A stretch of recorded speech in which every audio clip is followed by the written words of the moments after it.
வணக்கம் ஃப்ரெண்ட்ஸ். சிறகடிக்க ஆசை சீரியலில் என்ன எபிசோடில் என்ன நடக்குதுன்னு பார்க்கலாம் வாங்க. ரோஹிணி கடைக்கு வந்ததை சிசிடிவி மூலமாக விஜயா மொபைலில் கனெக்ட் பண்ணி பார்த்துட்டு இருக்காங்க. அதை அண்ணாமலைக்கும் காட்டிட்டு இங்கிருந்தே ரோஹிணியை கண்ணா பின்னான்னு திட்டுறாங்க. ரொம்ப கேவலமான வார்த்தையெல்லாம் சொல்லி திட்டுறாங்க விஜயா.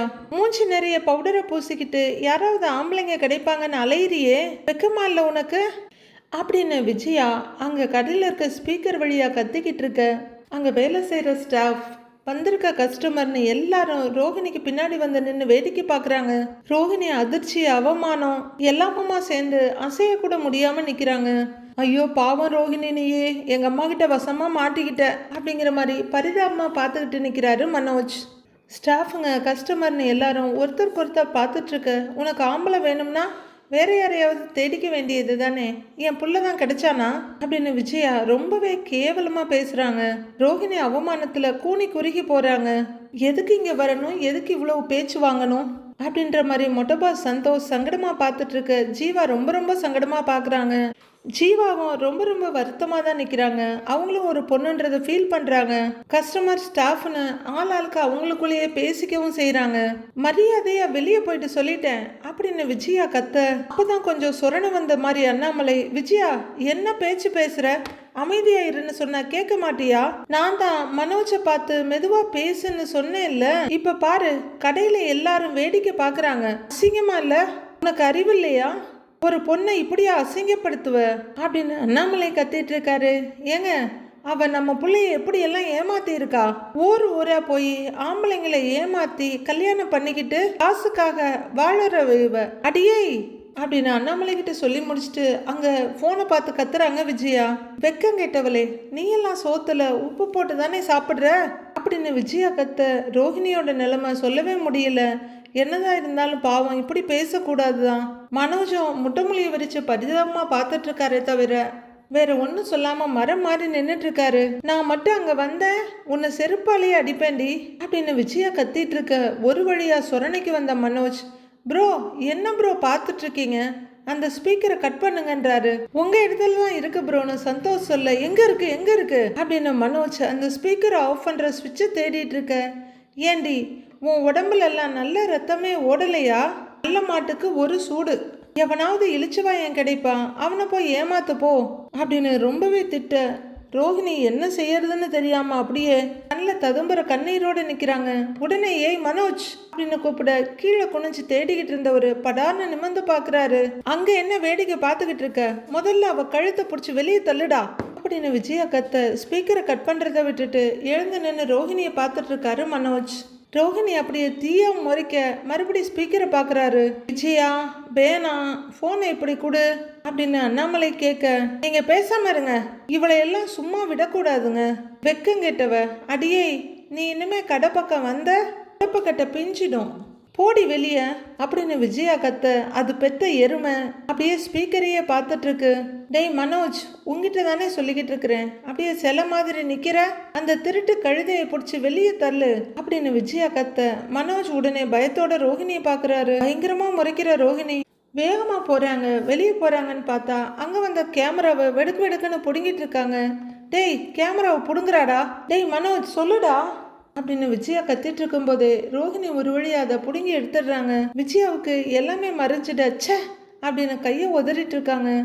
புடுங்கி கொண்டு வந்து டேபிளில் வைக்கிற ரோஹிணி, பாத்தியா மனோஜ், உங்க அம்மா எல்லார் முன்னாடி என்னை எவ்வளவு கேவலமா பேசுறாங்க, என் ஹஸ்பண்ட் தானே நீ, உன்னை பார்க்க நான் வரக்கூடாதா, நீயும் அப்படியே கல்லு மாதிரி நிக்கிற அப்படின்னு ரோஹிணி கத்த.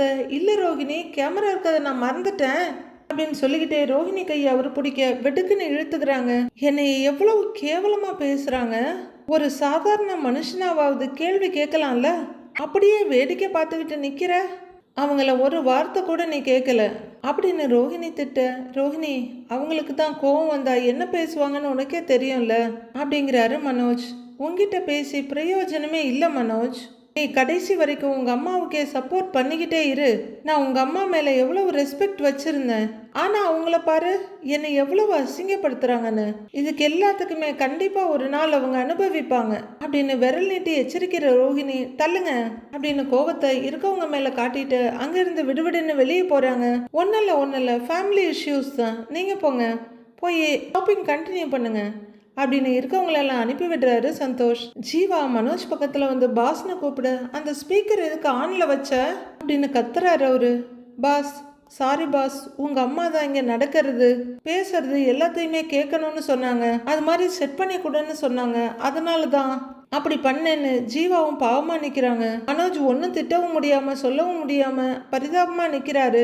ஏன் ப்ரோ, ரோஹிணி கிட்ட முன்னாடியே சொல்ல வேண்டியது தானே, இப்படி கேமரா இருக்கு வர வேண்டாம்னு அப்படின்னு சந்தோஷ் சொல்ல, வேலை டென்ஷன்ல மறந்துட்டேன், அம்மா இப்படி பேசுவாங்கன்னு நினைக்கவே இல்லை, ரோஹிணி ரொம்ப ஃபீல் பண்ணிட்டு போறா அப்படின்னு மனோஜ் சொல்ல, ஐயோ இப்போ ரோஹிணி ஃபீல் பண்ணதான் இவருக்கு பெரிய விஷயமா தெரியுது போல இருக்குன்னு ஜீவாவும் சந்தோஷம் ஒருத்தர் பார்த்துக்கிறாங்க. ரொம்பவே யோசிச்சுட்டு மண்டையை உதறிட்டு நிற்கிறாரு மனோஜ். மீனாவோட வண்டி ஒரு இடத்துல நின்றுட்டு இருக்கு. அந்த இடத்துல முத்து கொண்டு வந்து காரை நிறுத்துறாரு. ஒரு கஸ்டமரை இறக்கிவிட வந்திருப்பாரு போல. கஸ்டமர் இறங்கி வந்து எவ்வளோ ஆச்சுங்கன்னு கேட்க 300 ரூபாங்கிறாரு. இந்தாங்கன்னு கொடுக்க அதை வாங்கிட்டு மீதி சேஞ்ச் கொடுக்குறாரு. சரிங்க நான் வரேன், எனக்கு கஸ்டமர் கிளம்பு, தேங்க்ஸ் சாருங்கிறாரு அவரு. அதுக்கப்புறமா அங்க இருக்க வண்டியை பார்க்க, மீனா வண்டி இங்கே நிக்குது அப்படின்னு வந்து வண்டியை தொட்டு பார்க்குறவரு காரை லாக் பண்ணிட்டு அவரும் உள்ளர போறாரு. அங்க சுவாமிக்கு மீனா மாலையை போட்டு விட்டுட்டு இருக்காங்க. அப்போ ஒரு லேடி வந்து, மீனா இந்தாங்க இந்த மாதம் பணம்னு கொடுக்க, தேங்க்ஸ்னு வாங்கிக்கிறாங்க மீனா. அவங்க பணத்தை பர்ஸில் வச்சுட்டு இருக்க மீனான்னு கூப்பிட்டுக்கிட்டே முத்து வர்றாரு. அவங்க ஆச்சரியமாக நிமிர்ந்து பார்த்துட்டு, ஏங்க என்னங்க நீங்கள் இங்கேன்றாங்க. ஒரு சவாரியை ட்ராப் பண்ணுறதுக்காக வந்தேன், வெளியே உன் வண்டி நிற்கிதா, சரி ஒருவேளை உள்ளர இருப்பியோன்னு ஒரு கெஸ்ட்ல வந்தேன், கரெக்டாக நீ இங்கே இருக்கியா அப்படிங்கிறாரு முத்து. ஆனா இங்க இருக்கிறது கூட ஒரு விதத்துல நல்லதா தான் போச்சு, ஒரு நிமிஷம் இரு வரேன் அப்படிங்கிற முத்து அந்த ரிசப்ஷன் லேடி கிட்ட வந்து, வணக்கங்க என் பேர் முத்துங்கிறாங்க. சொல்லுங்கன்றாங்க அந்த லேடி. கார் டிரைவருங்க, இது என்னோட கார்டு, இதுல என் நம்பர் இருக்கு அப்படின்னு நீட்ட அவங்க அந்த கார்டை வாங்கி பார்த்துட்டு ஓகேன்றாங்க. ஹாஸ்பிட்டலில் யாருக்காவது எமர்ஜென்சியாக கார் தேவைப்பட்டா எனக்கு கூப்பிடுங்கன்னு சொல்ல சரிங்கன்றாங்க அந்த லேடி. டிஸ்சார்ஜ் பண்ணுறப்ப கார் வேணும்னு சொன்னால் கூட என் நம்பர் கொடுங்க, நான் வந்துடுவேன், எந்த டைம் வேணாலும் கூப்பிடுங்க, 24 hours ஐ எம் அவைலபிள் அப்படின்னு முத்து சொல்ல, ஓகேன்றாங்க இந்த லேடி. தேங்க்ஸ்னு கிளம்புறாரு முத்து. மீனா அவரையே பார்த்துட்டு இருக்க, வந்து நிற்கிற முத்துக்கிட்ட, நீங்கள் என்னைய பார்க்க வந்த மாதிரி தெரியலையே, சவாரிக்கு ஆள் பிடிக்க வந்த மாதிரில தெரியுதுன்றாங்க மீனா. உன்னை பார்க்க வந்த இடத்துல ஆர்டர் கேட்கலான்னு தோணுச்சு, ஹாஸ்பிட்டல்னா அடிக்கடி வண்டி தேவைப்படும்ல, அதனால தான் எங்கெல்லாம் சவாரி எடுக்க முடியுமோ எல்லா இடத்துலையும் எடுத்துக்கிட்டு இருக்கிறேன் அப்படின்னு முத்து சொல்ல, மீனா அவரை பிரமிப்பா நெகிழ்ச்சியா பார்த்துட்டு இருக்காருங்க. நீயும் அப்படிதானே மீனா, முன்னாடி எல்லாம் கொஞ்சமா ஆர்டர் வாங்குவ, இப்ப எங்கெல்லாம் ஆர்டர் கிடைக்குதோ எல்லா இடத்துலையும் எடுத்துக்கிட்டு தானே இருக்கன்றாரு முத்து. என்னங்க பண்றது, கடனை அடைக்கணும்ல, அதுக்காக நம்மளால முடிஞ்ச அளவுக்கு சீக்கிரமா சம்பாதிக்கணுங்க அப்படின்றாங்க மீனா. நானும் அதுக்கு தான் மீனா போற இடம் வர்ற இடம்னு எல்லா இடத்துலயும் கார்டு கொடுத்துட்டு இருக்கிறேன். இப்படி நாம 2 பேரும் நிக்காம ஓடி ஓடி சம்பாதிச்சு எப்ப கரை சேர போறோன்னே தெரியல அப்படின்னு முத்து கலங்கி நிக்க, அதுக்காக 24 மணி நேரமும் வண்டி ஓட்டிக்கிட்டு இருக்காதீங்க, உடம்பு முக்கியன்றாங்க மீனா. அடேங்கப்பா, அத நீ சொல்றியா, நீ ராத்திரின்னு கூட பார்க்காம பூ கட்டிக்கிட்டு இருக்கிற, நானாவது திரும்ப எங்க அம்மா அப்பாவை அந்த வீட்டுக்கு கூட்டிட்டு போகணும்னு ஓடிக்கிட்டு இருக்கிறேன், ஆனா பாவம் நீ என்ன கட்டின பாவத்துக்கு இவ்வளவு கஷ்டப்படுற அப்படிங்கிறாரு முத்து. இப்படி பிரிச்சு பேசிட்டு இருக்கீங்க பாத்தீங்களா, அத்தை மாமா மேல எனக்கும் அக்கறை இருக்காதா என்ன, அதுக்கப்புறம் கல்யாணத்துக்கு அப்புறம் நான் வாழ வந்த வீடு தான் என்னோட வீடு, எனக்கும் கடமைன்னு ஒன்று இருக்குல்ல அப்படின்றாங்க மீனா. இந்த கடமையெல்லாம் நாம 2 பேரும் தான் தோல்ல தூக்கி வச்சு சுமந்துகிட்டு இருக்கிறோம், இதுக்கெல்லாம் காரணமானவன் ஜாலியா கடையில ஏசி காத்து வாங்கிட்டு இருக்கிறான், என்ன பண்றது, ஆனா எப்படியாவது சீக்கிரமே பணத்தை ரெடி பண்ணிடணும் மீனா அப்படின்னு சொல்லிட்டு போலான்னு திரும்ப, கரெக்டா ரோஹிணியும் கிருஷும் அங்க வர்றாங்க. கிருஷ் முன்னாடி வர, பின்னாடி ரோஹிணி வர்றாங்க. முத்துவை பார்த்த உடனே முத்தங்கல் அப்படின்னு கூப்பிட்டுக்கிட்டே ஓடி வந்து முத்துவை ஹக் பண்ணிக்கிறாரு கிருஷ். அப்புறம் அவரோட கையை பிடிச்சி, கிருஷ் எப்படிடா இருக்கன்னு கேட்க, நல்லா இருக்கேன் அங்கிள் அப்படின்னு சொல்லிட்டு இருக்க, பின்னாடி வர்ற ரோஹிணியை வெறிச்சு பாக்குறாங்க மீனா. உடனே கிருஷ் கிட்ட திரும்பி, கிருஷ் எப்படி இருக்க அப்படின்னு கன்னத்தை பிடிச்சி கேட்க, நல்லா இருக்கேன் ஆண்டிங்கிறாரு அவரு. படிக்கிறியா அப்படின்னு முத்து கேட்க, நல்லா படிக்கிற அங்கிள்ங்கிறாரு அவரு. ஆமா, ஹாஸ்பிட்டலுக்கு எதுக்கு வந்திருக்க அப்படின்னு மீனா கேட்க, டாக்டரை பார்க்கதாங்கிறாரு கிருஷ். பாத்தியா மீனா இவனுக்கு குறும்ப, டேய் ஹாஸ்பிட்டலுக்கு டாக்டரை பார்க்க தான் வருவாங்க, பின்ன என்ன போலீஸ்காரையோ போஸ்ட்மேனையோவா பார்க்க வருவாங்க, நீ எதுக்காக டாக்டரை பார்க்க வந்த அப்படின்னு முத்து கேட்க, எனக்கு தலைவலி அப்படின்னு கிருஷ் தலையில கைய வச்சு காமிக்க, உடனே 2 பேரும் ஒரு மாதிரி சங்கடமாகி ரோஹிணியை பார்க்குறாங்க. ரோஹிணி இவங்க 2 பேரையும் முறைச்சிட்டே நிற்கிறாங்க. அடுத்து முத்துவும் மீனாவும் ஒருத்தர் பார்த்துக்க கொஞ்ச நாளா அடிக்கடி தலை வலிக்குதுன்னு சொல்கிறான். அதுதான் செக் பண்ணலான்னு கூட்டிகிட்டு வந்தேன்றாங்க ரோஹிணி. உடனே முத்து கடுப்பாகி, மீனா தடவை தலைவலின்னு சொல்லும் போதே கூட்டிகிட்டு வந்து பார்த்துருக்க வேண்டியது தானே, பையனை பார்க்கறத விட்டுட்டு வெளியே தேவையில்லாத வேலையெல்லாம் பார்த்துட்டு இருக்காங்க அப்படின்னு முத்து சொல்ல, மீனா நான் ஒன்று என் பையனை பார்க்காமலாம் இல்லை, வீட்டில் அம்மா நாட்டு வைத்தியம் பண்ணாங்க, எதுவுமே செட் ஆகலைன்னு தான் இங்கே கூட்டிகிட்டு வந்தேன் அப்படின்னு ரோஹிணியை கத்தி விட்டுடுறாங்க. கிரிஷ், ஏன்பா உனக்கு அடிக்கடி தலைவலிக்குது, தண்ணி சரியா குடிக்கிறது இல்லையான்னு கேட்குறாங்க மீனா. நிறைய குடிப்பேனே அப்படின்னு கிரிஷ் சொல்ல, எப்பெல்லாண்டா உனக்கு தலைவலிக்குதுன்னு முத்து கேட்குறாரு. நீங்க இப்ப டாக்டர் ஆனீங்க முத்து, அதை சொன்னா மட்டும் உங்களுக்கு ட்ரீட்மெண்ட் பார்க்க தெரியுமா அப்படின்னு ரோஹிணி எரிச்சலும் கிண்டலுமா கேட்க, மீனா நான் கிறிஷ்கிட்ட தானே பேசிட்டு இருக்கிறேன், இந்த நக்கல் பேச்செல்லாம் வேண்டான்னு சொல்லு அப்படிங்கிற முத்து, கிரிஷ் நீ சொல்லுடாங்கிறாரு. அது அப்படின்னு திரும்பி அவங்க அம்மாவை பார்க்க, அங்க என்னடா பாக்குற நீ சொல்ல என்கிட்டங்கிறாரு. அம்மா பாட்டி கிட்ட வீட்டுல கோவமா சண்டை போடுவாங்கல்ல, அப்ப தலை வலிக்கும் அப்படின்னு கிரிஷ் சொல்லிட ரோஹிணி அப்படியே திக்குன்னு பாக்குறாங்க. முத்து ரோஹிணியை முறைக்கிறாரு. அப்புறம் போன்ல மனோஜ் டேடி கிட்ட டென்ஷனா பேசுவாங்க, அப்ப தலை வலிக்கும் அப்படின்னு கிரிஷ் சொல்ல, முத்து ரோஹிணி ஒரு முறை மறைச்சிட்டு மீனாவை பாத்தியான்ற மாதிரி பாக்குறாரு. ரோஹிணி ஐயோன்னு திக்குன்னு பாக்குறாங்க. அடுத்ததா அந்த பாட்டி இருக்காங்கல்ல சிந்தாமணி அப்படின்னு கிரிஷ் ஆரம்பிக்க, ஐயோ அப்படின்னு படபடுக்கிறாங்க ரோஹிணி. அந்த பாட்டி கிட்ட பேசும்போதும் எனக்கு தலை வலிக்கும் அப்படின்னு ரோஹிணி சிந்தாமணி கிட்ட பேசிட்டு இருக்க விஷயத்தையும் அவருக்கே தெரியாம சொல்லிடுறாரு. முத்து அப்படியே ஷார்ப்பா பார்த்துட்டு இருக்க, ஐயோ கிரிஷ் வாயை மூடிட்டு இருக்க மாட்டேன்ற மாதிரி ரோஹிணி பாக்குறாங்க. மீனா சிந்தாமணி கிட்ட இவ பேசிட்டு இருக்காளான்னு அதிர்ச்சியோட பாக்க, முத்து ரோஹிணிய பார்த்துட்டு பாத்தியா மீனான்னு பாக்குறாரு. கிரிஷ் நீ என்கிட்ட தலைவலிக்குதுன்னு மட்டும்தானே சொன்ன, இதெல்லாம் ஏன் என்கிட்ட சொல்லல அப்படின்னு ரோஹிணி கேட்க, எதனால தலைவலிக்குதுன்னு நீங்க கேட்கவே இல்லையேம்மா அப்படின்னு கிரிஷ் சொல்ல, ரோஹிணிக்கு ஒரு மாதிரி கில்ட்டியாகவும் சங்கடமாகவும் இருக்கு. ரொம்பவே சங்கடப்பட்டு மெதுவா நிமிர்ந்து முத்துவையும் மீனாவையும் பார்க்க, அவங்க 2 பேரும் இவங்களையே முறைச்சிட்டு இருக்காங்க. மொத்தத்துல இவன் பதட்டம் ஆகும் போதெல்லாம் இவனுக்கு தலைவலி வந்திருக்கு, அதை கூட கவனிக்க தெரில அப்படின்னு முத்து சொல்ல, ரோஹிணிக்கு ரொம்பவே கில்ட்டா தான் இருக்கு. மொத்தத்துல நடக்கிற விஷயங்கள் எல்லாமே குழந்தைங்களுக்கு புரியும், ஆனா அவங்களுக்கு என்ன சொல்லணும்னு தெரியாது. அதுதான் அவங்க உடம்புல பிரச்சனையா வந்து முடியும். மத்தவங்களை ஏமாத்துறதுல இருக்கிற கவனம் இவன் மேலேயும் இருக்கட்டும் அப்படின்னு மீனா சொல்ல, நீ எல்லாம் எனக்கு அட்வைஸ் பண்ண வந்துட்டியா அப்படின்ற மாதிரி கோவத்தோட பாக்குறாங்க ரோஹிணி. அதே முறை போட, நான் இங்கே யார்கிட்டயும் அட்வைஸ் கேட்க விரும்பல, வாடா அப்படின்னு கிருஷ கூட்டிட்டு எக்ஸ்கியூஸ் மீ அப்படின்னு ஒரு நர்ஸ் கிட்ட போறாங்க ரோஹிணி. ஜெனரல் பிசிஷியன் கிட்ட அப்பாயின்மெண்ட் வாங்கியிருக்கேன் அப்படின்னு ரோஹிணி சொல்ல, டாக்டர் ஃப்ரீயா தான் இருக்காரு போய் பாருங்கன்றாங்க அந்த லேடி. நீ வாடான்னு ரோஹிணி இழுத்துட்டு போக, அந்த பையன் அவங்க 2 பேரையும் திரும்பி பார்த்துக்கிட்டே போறாரு. பாவங்க கிரிஷ் அப்படின்னு மீனா சொல்ல, ஆமா மீனா இந்த சின்ன வயசுலயே இவனுக்கு சுத்தி நடக்கிறதெல்லாம் பார்த்து தலைவலி வந்துருச்சு. பெரியவங்களுக்கு தான் இந்த மாதிரி ப்ரெஷரு ஸ்ட்ரெஸ் எல்லாம் வந்தா தலைவலிக்குதுன்னு சொல்லுவாங்க, சின்ன பசங்களுக்குமா அப்படி இருக்கும்னு மீனா கேக்குறாங்க. அது எந்த மாதிரி சூழ்நிலைக்கு நடுப்புற நம்ம குழந்தைய வளர்க்குறோன்றதுல இருக்கு.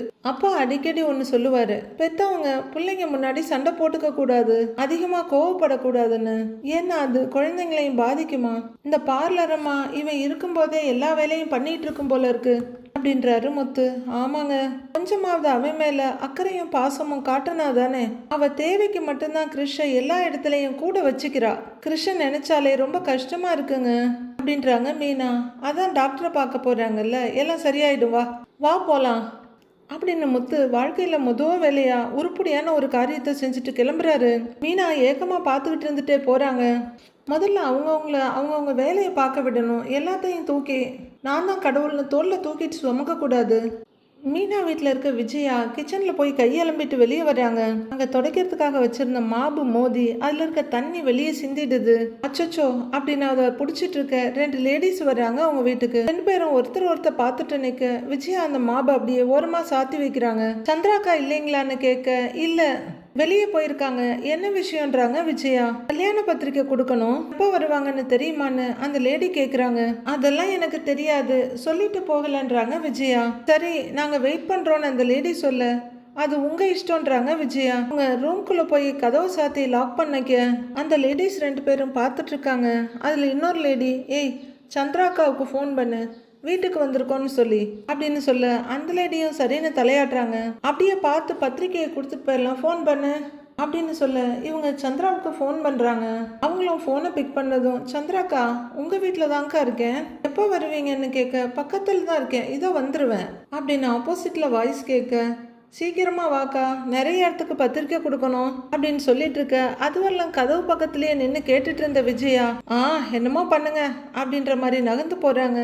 நீங்கள் உள்ளர வெயிட் பண்ணுங்க அப்படின்னு சந்திரா சொல்ல, சரிக்கா அப்படிங்கிற அந்த லேடி, வா உள்ளர போகலாம் அப்படின்னு அந்த லேடியும் கூட்டிட்டு உள்ளர வர்றாங்க. உள்ளர வந்தவங்க, பாத்தியா தலைவிதிய அப்படின்னு அந்த பத்திரிக்கை கொடுக்க வந்த லேடி சொல்ல, என்னடி சொல்றேன்னு கூட வந்த லேடி கேட்குறாங்க. பாவம் சந்திராக்கா வாழ்க்கையில் ரொம்ப கஷ்டப்பட்டிருக்கு மீனாவை அப்படின்னு ஆரம்பிச்சோன்னு மறுபடியும் விஜயா கதவு கிட்ட வந்து நின்று கேட்குறாங்க. கொடுமைக்கார மாமியார் வீட்டில் கல்யாணம் பண்ணி கொடுத்தாங்கல்ல, அதனாலேயும் இப்போ கஷ்டப்படுறாங்க. என்னத்த சொல்லன்னு அந்த லேடி சொல்ல, ஆமாண்டி என்கிட்ட கூட அன்னைக்கு மீனாவுக்கு கொடுமைக்கார மாமியார் அமைஞ்சிருக்காங்கன்னு சொல்லி சொல்லி வருத்தப்பட்டது அப்படின்னு அந்த லேடியும் சொல்ல, விஜயா கொஞ்சம் கொஞ்சமா டென்ஷன் ஆகுறாங்க. ஆனா விதிய பாத்தியா, அதே மாமியாருக்கு இப்ப தங்குறதுக்கு வீடு இல்ல, சந்திராக்கா வீட்டுல வந்து இப்ப தங்குற நிலைமை ஆயிடுச்சு அப்படின்னு அந்த லேடி சொல்ல, கடவுள்னு ஒருத்தன் இருக்கான்ல, எல்லாத்துக்கும் கூலி தராமலா போயிடுவான், பாரு இங்க வந்து தரைய தொடச்சிட்டு இருக்காங்க பாரு அப்படின்னு சொல்ல, ஆமாண்டி எல்லாம் காலம்தான் அப்படின்னு சொல்ல, விஜயா கதவு திறந்துட்டு போய் ரெண்டு வாங்கி விடலாமான்னு யோசிக்கிறவங்க அப்படியே நிக்கிறாங்க. சந்திராக்கா நல்ல மனசுக்காரி, மீனாவை அவங்க மாமியார் இவ்வளவு கொடுமை பண்ணியும் அவங்க அதை கூட்டிட்டு வந்து இங்க வச்சு தாங்கன்னு தாங்குறாங்க அப்படின்னு சொல்லிட்டு இருக்க, கையில பையோட வேக வேகமா உளர வர்றாங்க சந்திரா. சுமதி, சுபா வாங்க, பக்கத்துல தான் பூ கொடுக்க போயிருந்தேன், கொஞ்சம் லேட் ஆயிடுச்சு, இருங்க குடிக்க தண்ணி எடுத்துட்டு வரேன்ட்டு கிச்சனுக்குள்ள போறாங்க சந்திரா. உள்ளர இருக்க விஜயா இதெல்லாம் கேட்டதும், நான் கூட இவளை கொஞ்சம் பாவம்னு பார்த்தேன், என்னை பத்தி என்னெல்லாம் பேசி வச்சிருக்கா, எல்லாம் வெளிவேஷம் தான் போல இருக்கு அப்படின்னு விஜயா நினைச்சுக்கிட்டு இருக்க, வெளியே இந்தாங்கக்கா குடும்பத்தோட வந்துருங்க அப்படின்னு பத்திரிக்கை கொடுக்குறாங்க. இன்னொரு லேடி தண்ணியை குடிச்சிட்டு வைக்கிறாங்க. கண்டிப்பா வந்துடுறோன்னு மீனாவோட அம்மா சொல்ல, நாங்க வரோம்க்கா அப்படின்னு சொல்ல, இன்னொரு லேடியும் வரோன்றாங்க. காஃபி போட்டு தரேன் குடிச்சிட்டு போகலான்னு சொல்ல, இல்லைக்கா டைம் ஆயிடுச்சு, இன்னும் நிறைய வீட்டில் பத்திரிக்கை கொடுக்கணும், இன்னொரு நாளைக்கு வரேன்க்கா. சரிக்கா வரேன் அப்படின்னு அந்த லேடியும் வரேன்க்கான்னு இன்னொரு லேடியும் சொல்லிட்டு கிளம்புறாங்க.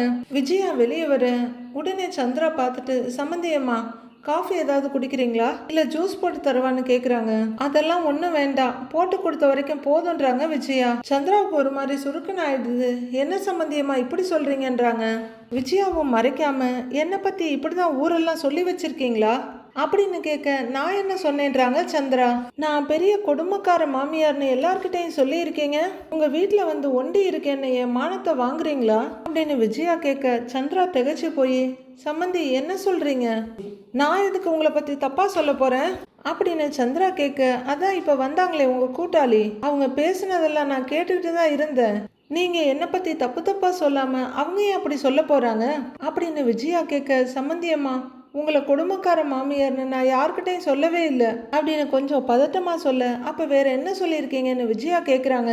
நீங்க எதுவும் சொல்லாம அவங்க ஏன் என்னை பத்தி அப்படி பேச போறாங்கன்னு விஜயா கேட்குறாங்க. கரெக்டு தானே, வாயை பிடுங்க, என்ன வேணாலும் கேட்பாங்க, பொண்ணு நல்லா இருக்காளான்னு கேட்டா நல்லா இருக்கான்னு சொல்லிட்டு போயிடணும், என்ன பிரச்சனைனாலும் அதை அனுபவிக்க போறதோ தீக்க போறதோ வீட்டில் இருக்கவங்க தான், வெளியே இருக்கவங்க கிடையாது, இப்படி எல்லார்கிட்டையும் எல்லாத்தையும் பேசினா இப்படிதான் மாட்டிக்க வேண்டி வரும். அதில் சம்மந்தியம்மா, அது நீங்கள் கொஞ்சம் கராராக இருப்பீங்க, மனசில் பட்டதை பேசுவீங்கன்னு வேணா நான் சொல்லி இருப்பேனே தவிர நான் வேற எதுவும் சொன்னதில்லை, அதை கூட நான் எதேச்சியாக தான் சொல்லியிருப்பேன் அப்படின்னு சந்திரா சொல்ல வசமாக மாட்டிக்கிறாங்க. அப்போ எதேச்சியாக என்ன வேணாலும் சொல்லுவீங்களா, மனசில் பட்டதெல்லாம் யோசிக்காம பேசுவேன் நான் என்ன அர்த்தம், அறிவில்ல கண்டதெல்லாம் பேசுவாங்கன்னு சொல்லியிருக்கீங்களே அப்படின்னு விஜயா கேட்குறாங்க. ஐயோ அப்படியெல்லாம் இல்லை சம்மந்தி, நான் தப்பான எண்ணத்தில் எதுவுமே சொல்லலை அப்படின்னு அவங்க சங்கடத்தோடு நிற்கிறாங்க. அப்புறம் எப்படி அவங்க அப்படி பேசுவாங்க, நான் செஞ்ச கொடுமைக்கு தான் இவங்களுக்கு இந்த நிலைமை ஆயிடுச்சுன்னு பேசிட்டு போறாங்களே அப்படின்றாங்க விஜயா. தப்பு தான் சம்மந்தி, அவங்க ரெண்டு பேரும் உங்க முன்னாடி அப்படி பேசி இருக்க கூடாது, நான் மன்னிப்பு கேட்டுக்கிறேன்றாங்க சந்திரா.